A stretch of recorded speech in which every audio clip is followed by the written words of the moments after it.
দেখো বন্ধুরা, এই ছেলেটা এত রোদের মধ্যে কিভাবে ঘুড়ি উড়াচ্ছে। এত রোদে একেই বলে ঘুড়ির নেশা। ঘুড়ি দেখা যাচ্ছে, ওই যে কি ঘুড়ি এটা? কাগজ, কালো কালারের। এই তো দেখা যাচ্ছে ঘুড়ি।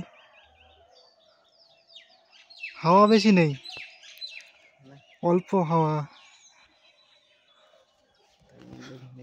সুতো দেখে বোঝা যাচ্ছে টান নেই, একদম অল্প।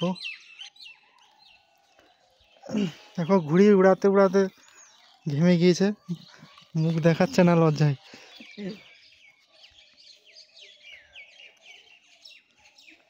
এখন কটা বাজে না হলো? 3:51 বাজে এখন।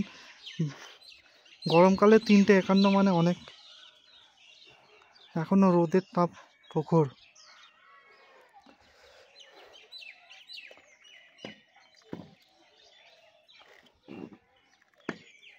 কি নেশা তাহলে ঘুড়ি উড়ানোর। এখন অনেকে গাছের তলায় কিংবা কেউ ফ্যানের তলায় বসে আছে, আর এ ঘুড়ি উড়াচ্ছে। ট্যালেন্টেড।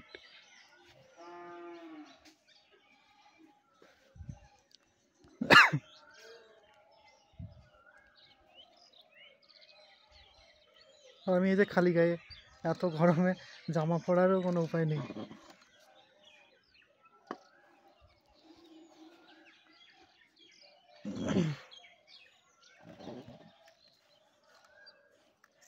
আর তো ঘুড়িও নেই যে প্যাঁচ স্যাঁচ খেলবি।